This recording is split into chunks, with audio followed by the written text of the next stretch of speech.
नमस्ते छात्रों, मैं अध्यापक देवीदास वसावे। आज हम कक्षा 8वीं विषय हिंदी, विधा है हमारा साक्षात्कार, रचना है मधुबन और हमारे रचनाकार है अनुराग जी वर्मा। देखिए, हमारे साहित्य के प्रकार दो है, गद्य और पद्य। गद्य प्रकार में हमारा साक्षात्कार आता है। साक्षात्कार का मतलब क्या है कि किसी इंसान ने प्रतियोगिता हासिल की है, कोई विद्यार्थी हो स्पर्धा में सफलता हासिल की है, या कोई इंसान हो कोई अधिकारी बना हो, या अपने जीवन में अच्छा कुछ किया हो, इस इंसान का हम क्या ले सकते हैं? साक्षात्कार। साक्षात्कार का मतलब क्या है? मुलाकात या भेंट वार्ता। अंग्रेजी में उसे हम क्या कहते हैं? इंटरव्यू कहते हैं। और देखिए, रचना का नाम क्या है? मधुबन। मधुबन का अर्थ क्या है? भगवान विष्णु या भगवान विष्णु का बगीचा, इसके मधुबन का अर्थ है। देखिए, हम बहुत सारे ऐसे घरों में देखते हैं कि या मकान में देखते हैं कि बहुत सारे, देखिए अभी हमारे महाराष्ट्र के मुख्यमंत्री है, उनको जो निवास स्थान है उसे क्या कहते हैं? वर्षा। उसके बाद देखो, जैसे जिस तरह हमारे सुपरस्टार है अमिताभ जी है, उनका मकान का नाम है जलसा। इसी तरह जो हमारे अनुराग जी जैसे डॉक्टर राजकुमार वर्मा के घर मिलने जा रहे, उनका घर का नाम है मधुबन है। और अभी हम मधुबन पाठ पढ़ने जा रहे हैं। लेखक का पहले परिचय करेंगे हम। अनुराग वर्मा जी ने हिंदी में विपुल लेखन किया है। आपकी भाषाधारा प्रवाह सरल एवं आशय संपन्न होती है। आप हिंदी के जाने माने लेखक हैं। देखिए, इस गद्य में क्या आया है? प्रस्तुत पाठ में श्री अनुराग वर्मा ने प्रसिद्ध लेखक डॉक्टर राजकुमार वर्मा जी का साक्षात्कार लिया है। यह अनुराग जी ने डॉक्टर वर्मा जी से उनके काव्य रचना की प्रेरणा, लौकिक, पारलौकिक, प्रेम, देश की राजनीति स्थिति आदि पर प्रश्न पूछे हैं। डॉक्टर वर्मा जी ने इन प्रश्नों की बड़ी बेबाकी से उत्तर दिए हैं। साक्षात्कार का मतलब है इंटरव्यू। कोई हम लिखित स्वरूप में भी ले सकते हैं। देखिए, अभी बहुत सारे टेलीविजन पर बहुत सारे व्यक्तियों का साक्षात्कार लिया जाता है। आप टेलीविजन देखते होंगे तो साक्षात्कार अनुभव आपको भी आया होगा। देखिए, अभी हम इस साक्षात्कार को हम शुरुआत करते हैं। सुबह का समय था। मैं डॉक्टर राजकुमार वर्मा जी के प्रयाग स्टेशन स्थित निवास मधुबन की ओर पूरी रफ्तार से चल रहा था। देखिए, प्रयाग ये हिंदू के प्रसिद्ध तीर्थ स्थानों में से एक तीर्थ स्थान है, जहां गंगा और यमुना नदी स्थित है। वहीं पर सरस्वती नदी का भी, इन तीनों नदियों का क्या है? संगम है, त्रिवेणी संगम है। वहां का वो इस शहर का वो तीर्थ स्थान प्रयाग है। और वहां प्रयाग में 12 सालों में कुंभ मेला होता है। जैसे हमारे महाराष्ट्र में 12 साल में एक बार होता है, हो नासिक में कुंभ मेला होता है, इसी तरह प्रयाग में भी कुंभ मेला होता है। और वहां वो राजकुमार वर्मा जी को मिलने के लिए वो जा रहे थे, क्योंकि 10 बजे उसने मिलने का समय दिया था। 10 बजे उन्हें मिलना था।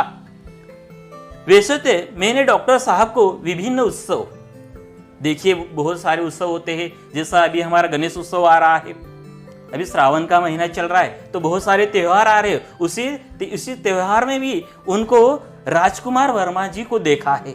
संगोष्ठियां यानी चर्चा सत्र। देखिए, बहुत बार हम किसी विषय पर लेकर चर्चा करते, उसके ऊपर चर्चा करते हैं, उसके ऊपर अपने मत प्रकट करते हैं, एवं सम्मेलनों में देखा है। देखिए, बहुत सारे जगहों पर जो डॉक्टर राजकुमार वर्मा जी है, उनको लेखक अनुराग वर्मा ने देखा है। परंतु इनके निकट से मुलाकात करने का यह मेरा पहला अवसर है। देखिए, निकट से मुलाकात करना, बातचीत करना का यह पहला अवसर मिल रहा है। मेरे दिमाग में विभिन्न विचारों का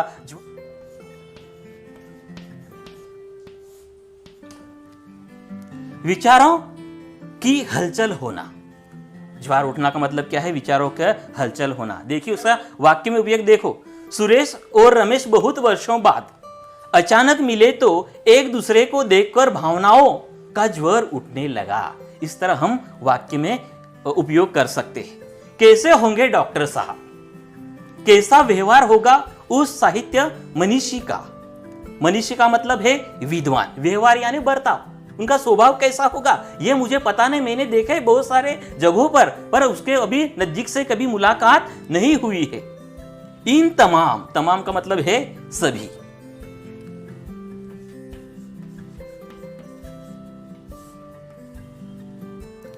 और बैठते विचारों के लिए मैंने उसके निवास पर मधुबन में प्रवेश किया। मधुबन में प्रवेश किया है जो उनका निवास का नाम है। काफी साहस करके दरवाजे पर लगी घंटी बजाई। साहस यानी हिम्मत, हिम्मत करके उसने क्या की है? घंटी बजाई है।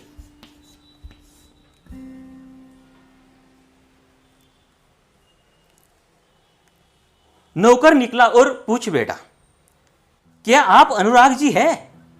मैंने उत्तर में सिर्फ हाँ कहा। उसने मुझे ड्राइंग रूम में बिठाया और यह कहते हुए चला गया कि डॉक्टर साहब आ रहे हैं। इतने में डॉक्टर साहब आ गए। अनुराग जी कैसा आना हुआ? आते ही उसने पूछा। मैंने कहा, डॉक्टर साहब कुछ प्रसंग जो आपके जीवन से संबंधित है और उनसे आपको जो महत्वपूर्ण प्रेरणाएं मिली हो उनकी जानकारी हेतु आया हूं। हेतु का मतलब है कारण, सबब। हेतु का मतलब क्या है? कारण या सबब।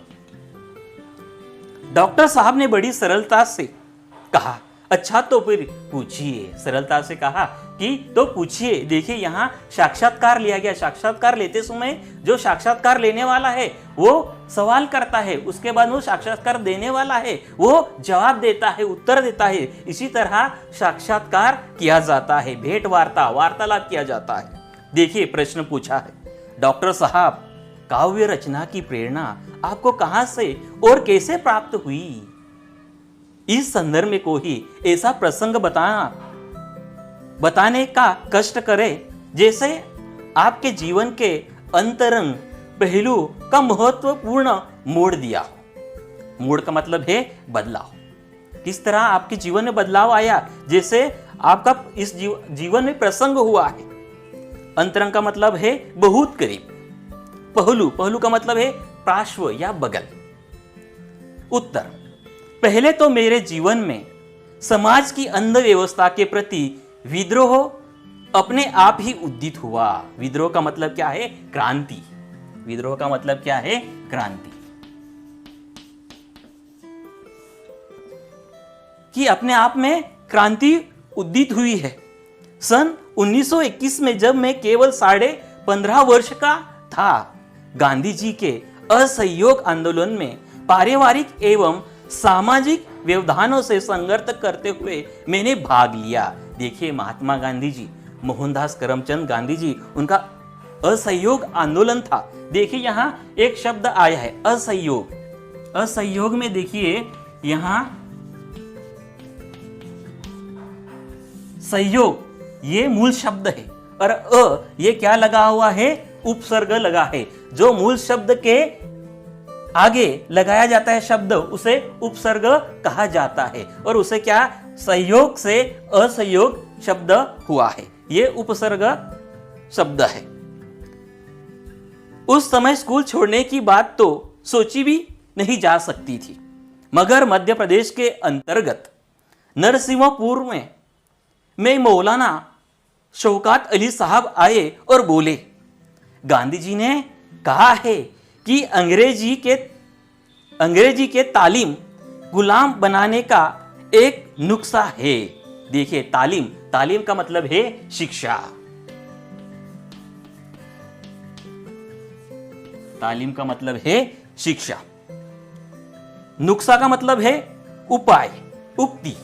नुस्खा का मतलब देखिए तत्पश्चात।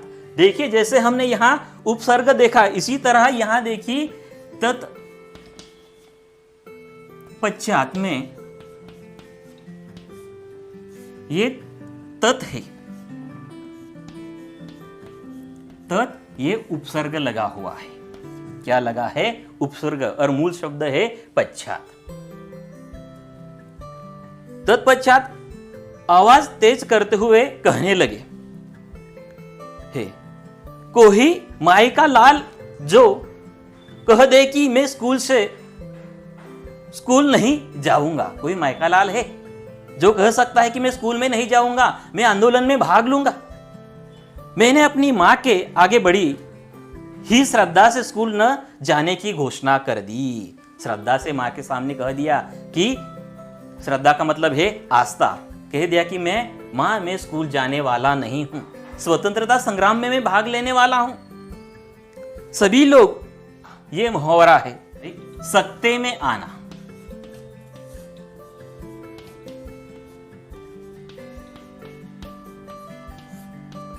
आना उसका अर्थ है घबराना, अति भयभीत होना। इस मुहावरा का हम किस तरह वाक्य में इस्तेमाल कर सकते हैं? सूरज को जन्मदिन पार्टी में देखकर वह सकते में आ गई। इस तरह हम ये इस मुहावरे का वाक्य में इस्तेमाल कर सकते हैं। बात भी अजीब थी कि उन दिनों एक डिप्टी कलेक्टर का लड़का विद्रोह कर जाए। डिप्टी कलेक्टर का लड़का विद्रोह कर जाए, बंड कर जाए। लोगों ने बहुत समझाया, पिताजी की नौकरी की बात कही, परंतु मैं घर से निकल पड़ा क्योंकि गांधी जी का आदेश मानना था। देखिए, मैंने पिताजी का नौकरी का डिप्टी कलेक्टर थे, उनके नौकरी में बाधा आ सकती है, तो भी मैंने महात्मा गांधी जी का जो आदेश था वो मैंने स्वीकार किया है। आदेश का मतलब आज्ञा। इस प्रकार सर्वप्रथम मैंने सत्य एवं देश के लिए विद्रोह किया। सर्वप्रथम, देखिए ये शब्द देखो, सर्वप्रथम, यहीं भी सर्व ये उपसर्ग लगा हुआ है और प्रथम ये मूल शब्द है।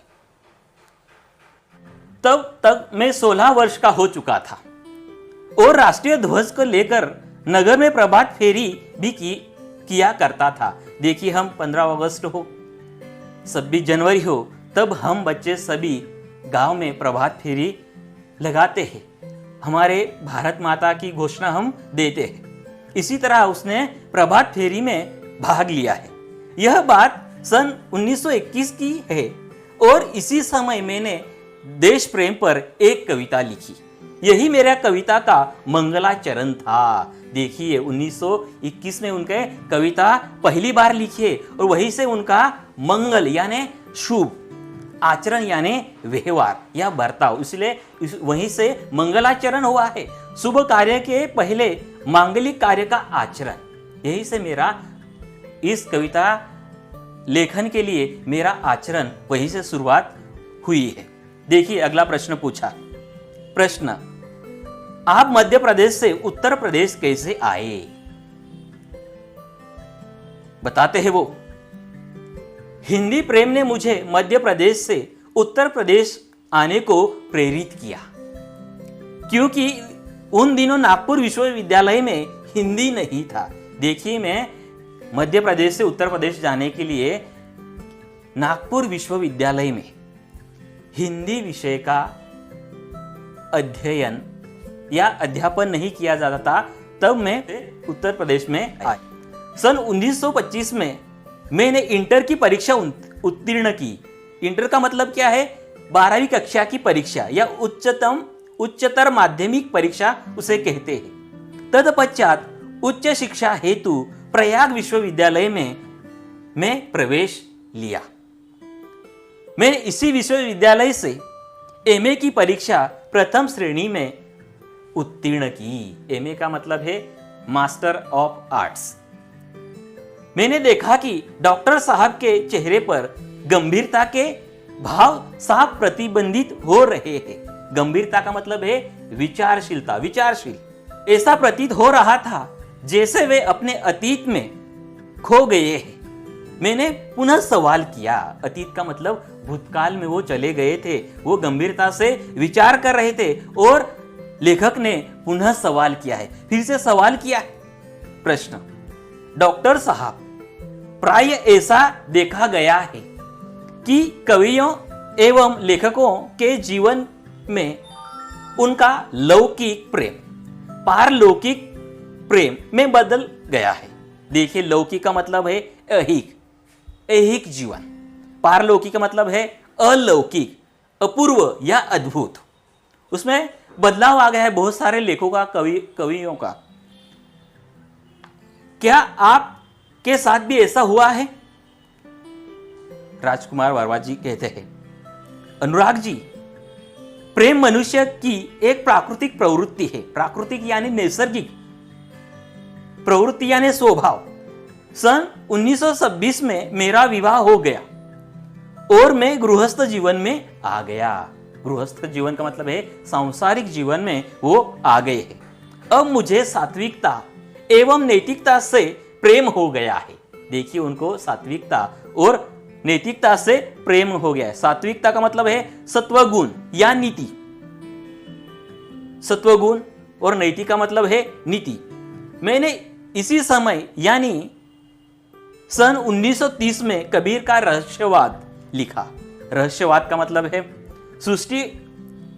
ईश्वर और सृष्टि के पास तत्व पर आश्रित। इतना अवश्य है कि मेरे जीवन के कुछ अनुभव कविता के माध्यम से प्रेरित हुए हैं। मुझे बचपन से ही अभिनय का शौक था। अभिनय करने का उनको बचपन से ही शौक था और पढ़ाई उत्सवों के अवसर पर नाटकों में भाग भी लिया करता था। मैं नाटकों में भी भाग किया है, अभिनय भी किया है। ये बहुत सारी चीजें हैं, ये मैंने बचपन से ही मुझे अच्छी लग रही थी और मैं उसमें आनंद से सहभाग ले रहा था। मैंने बात आगे बढ़ाई और प्रश्न पूछा है, डॉक्टर साहब, देश की राजनीतिक स्थिति के बारे में आपकी क्या राय है? उन्हें राजकारण के राजनीतिक तौर पर एक प्रश्न पूछा है। उन्होंने कहा, मैं राजनीति से हमेशा दूर रहा क्योंकि आज की राजनीति में स्थिरता का अभाव है। मैं देखो, स्वतंत्रता आंदोलन में मैंने भाग लिया है पर मैं राजनीति से अलग रहा हूं। क्यों? यद्यपि मैं नेहरू जी, जो हमारे पहले पंत प्रधान रह चुके हैं, पंडित जी जवाहरलाल नेहरू, शास्त्री जी यानी लाल बहादुर शास्त्री, इंदिरा जी यानी इंदिरा गांधी एवं मोरारजी देसाई, ये चारों अपने पूर्व प्रधानमंत्री रह चुके हैं। मोरारजी भाई से मिल चुका हूं, उन सभी पंत प्रधान से राजकुमार जी वर्मा मिल चुके हैं। परंतु मैंने राजनीति से अपने आप को सदा दूर रखा है। मुझे राजनीति में कोई रुचि नहीं है। वो कह रहे हैं कि मुझे राजनीति में कोई रुचि ही नहीं। मैं साहित्यकार हूं और साहित्य चिंतन में विश्वास रखता हूं। चिंतन यानी ध्यान, साहित्य चिंतन में वो विश्वास ध्यान रखते हैं। उन्हीं के ऊपर कविताएं लिखते हैं या उपन्यास करते हैं या कथाएं लिखते हैं। इसी तरह उनको वो साहित्यकार ही के रूप में वो अपने जीवन व्यतीत करना चाहते हैं। इतने कहते हुए डॉक्टर साहब ने घड़ी देखी और बोले, अनुराग जी, मुझे 11:30 बजे एक कार्य से जाना है। कि मुझे 11:30 बजे एक कार्य से जाना है। तत्पश्चात उन्होंने मुझे एक कुशल अभिभावक की भांति आशीर्वाद देते हुए विदा किया यानी प्रस्थान किया है।